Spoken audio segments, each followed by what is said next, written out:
На территории детской республиканской больницы не хватает одного очень важного элемента — детской площадки.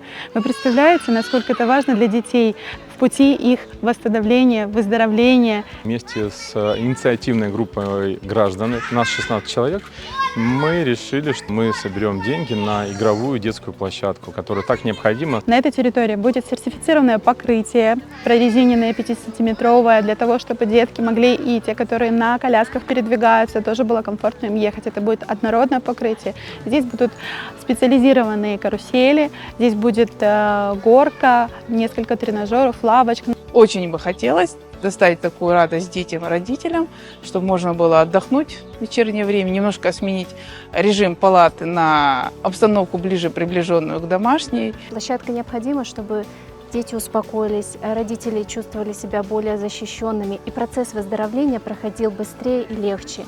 И я сама, как мама двоих детей, была бы очень рада, если бы здесь оказалась детская площадка. Изначально мы хотели сделать все своими усилиями предпринимателей, инициативной группы, но сумма возросла, так как все нужно сделать сертифицированно по ГОСТу, и поэтому мы обращаемся к предпринимателям Крыма, людям Крыма.